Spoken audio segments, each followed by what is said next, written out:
Welcome to Fertile Talks with Dr. Yemi Famuyiwa, a space where science meets the soul of fertility. Today's episode is proudly sponsored by Montgomery Fertility Center, a unique concierge fertility practice in Rockville, Maryland. At Montgomery Fertility Center, we combine compassion with precision science to meet every individual's need. It is a place where you'll feel heard, supported, and truly cared for. If you're ready to begin your fertility journey or just need clarity on your next steps, give us a call at 301-946-6962 or visit us online at montgomeryfertilitycenter.com.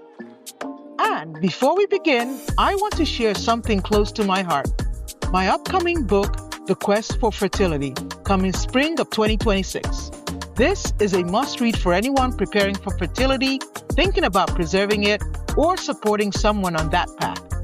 What makes this book special is that it goes beyond the science. It's soulful, a story-driven exploration of real patients' journeys and how they found hope, healing, and strength through fertility challenges.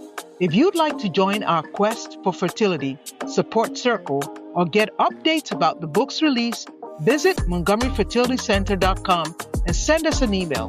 Now, let's dive into today's episode of Fertile Talks, where we'll explore the science, stories, and soul behind the journey to parenthood.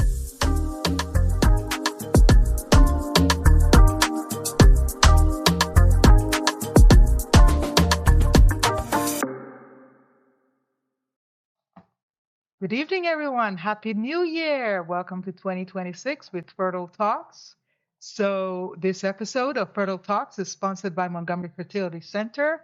It's a center where we specialize in personalizing your fertility care. We're also going to be announcing that my book, Dr. Famuyiwa, The Quest for Fertility, is coming out in March. So if you haven't seen any of my posts, go to my website, send us a message, and we'll be sure to keep you posted on our launch information. So let's get started tonight. Tonight, I want to talk about something that is not always very obvious, and that is what can affect your fertility. Well, some things in fertility are very loud, right? They just show up, such as your blocked fallopian tubes, your severely abnormal sperm counts, or advanced endometriosis. But there are things that are quiet, that just show up very, very quiet. They accumulate over years invisibly. And today's episode is about one of those quietest disruptors of fertility that I see in my practice, and probably one of the most underestimated. And that's simply sleep. Sleep, sleep. Not just how long you sleep, but when you sleep and how well you sleep. Because you could be in bed, but your sleep is fragmented. And whether your biology ever gets the signal, because if you're not sleeping, you never set the signal to your biology that it's safe to repair, to fix, to ovulate, and to sustain a pregnancy. So this episode is for women who think that sleep is only temporarily. I know in the Nigerian culture we have a joke that you finally rest when you die. You literally could die without sleep because your biology really doesn't operate on your willpower or whether or not you're professionally dedicated to your cause. Your body's going to shut down one day. Let me give you an example. I had a nurse who worked double shifts, but in addition to the double shift that ended up around 7 a.m., night shift ended 7 a.m., in the morning she would run errands, she did volunteer work, she would maybe go back to sleep around 3 p.m. or 5 p.m. and then get right back up again to do it around 6, 7 p.m. She was really running on fumes, and she'd done that for years. So when she came to see me, she wasn't just tired; she was just exhausted in a way that sleep deprivation alone does not explain. In addition, she had gained weight. Her cycles became irregular. She became foggy and really disconnected from her body. So, and we tried to accommodate her schedule with the clinic, trying to work with her to say, okay, we'll get you seen as soon as you get off shift and everything. But sometimes your fertility really doesn't run on hospital time, and medication timing was inconsistent. Appointments were difficult to navigate. And her ovulation was unpredictable. So even with the medical knowledge, her body was actually paying the price for this severe chronic circadian disruption. And I would ask her, is this schedule sustainable? Because, oh yes, another thing, she was in school as well. She's trying to complete another degree, and I'm like, where in this, 20-hour um, daylight span, or 21 or two, is your body going to recover? So we try to work with her to alternate her schedules a little bit, maybe work a few weeks on and a few weeks off. It wasn't easy. It wasn't easy for her. It wasn't easy for her workplace. And it wasn't easy for her identity as an independent professional, a dependable professional woman. But we slowly changed things to make her fatigue ease a little bit, and try to improve her metabolic markers. But the issue is not a medication or something a pill can fix, because chronic sleep deprivation is actually, it becomes a systemic problem, right? So one of the things we know is that if you have a chronic sleep deprivation, the reproductive axis going from your brain to your ovary is exquisitely sensitive to that circadian rhythm that it should have, your sleep rhythm. And when you disrupt that sleep, especially on a chronic basis, you're sending a message to your body that it's not safe to reproduce, right? The body's saying, wow, we're in chronic stress state. We shouldn't be getting pregnant at this time. We should, pool our resources to save it for survival. Let's break down what happens. So we know there's a signal going from part of the brain called the hypothalamus that beats off a signal called the GnRH. It's the signal that goes to your pituitary gland that causes the FSH and LH to release. And it has to do so in a pulsatile manner. When you have chronic sleep deprivation, you blunt this pulsatility and you start to disrupt the signal coming from the pituitary gland to your ovary. So yeah, ovulation becomes delayed, becomes irregular, sometimes even absence. And one of the other byproduct is progesterone production falls. So poor sleep reduces the luteal phase progesterone level, and that affects implantation and also affects early pregnancy support. Now, I alluded to this earlier.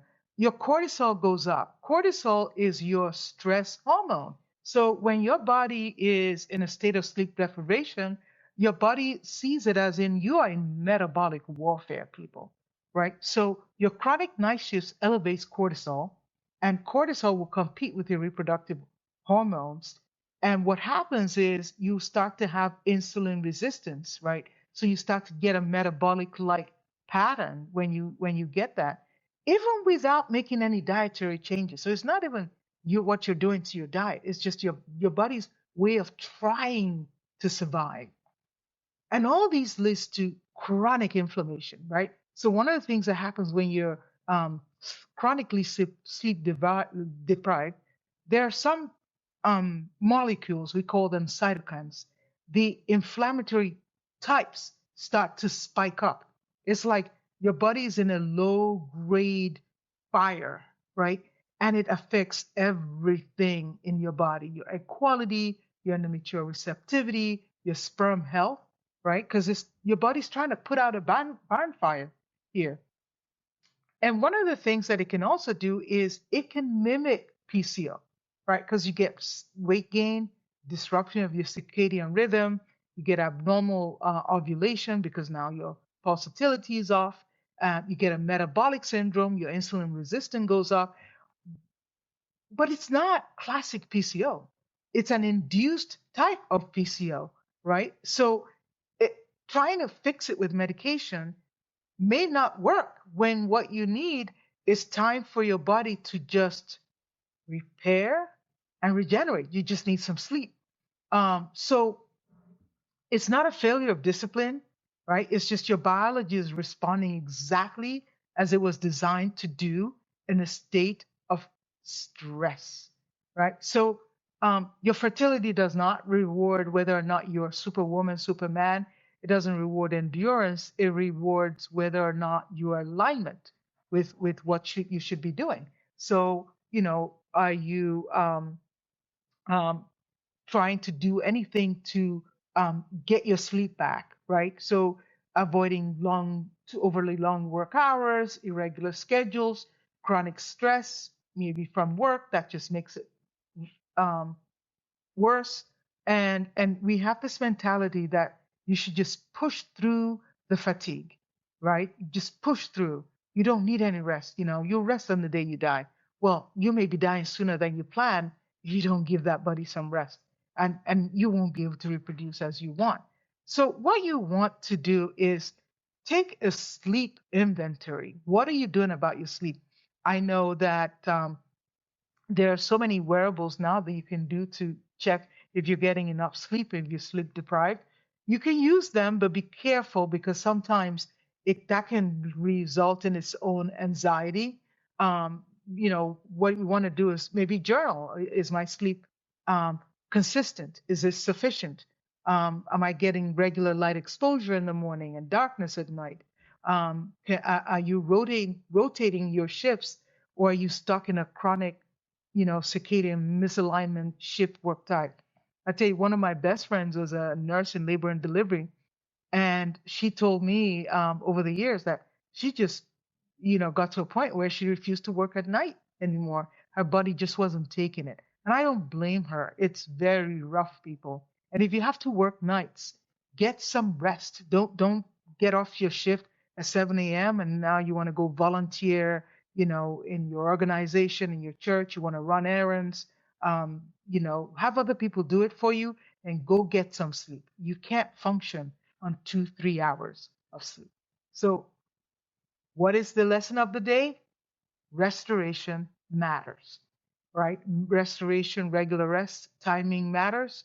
And the bravest thing you can do is not trying to push through exhaustion, but trying to get some much needed rest. Now, I do in my book, The Quest for Fertility, I go a little bit more into the pathophysiology of what happens in more detail. So you'll just have to read the book when it comes out to find out more details.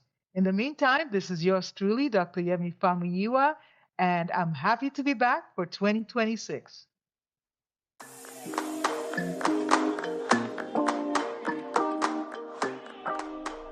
Thank you for tuning in to Fertile Talks. We hope today's episode has provided you with valuable insights and support for your fertility journey. Remember, you are not alone. Now, if you have any questions or topics you'd like us to cover, please simply leave us a comment. And please don't forget to like, share, and subscribe with a friend. Your ratings, your shares, and your reviews are greatly appreciated and is going to help us serve more of our listening audience. Thank you once again. This is Dr. Famuyiwa.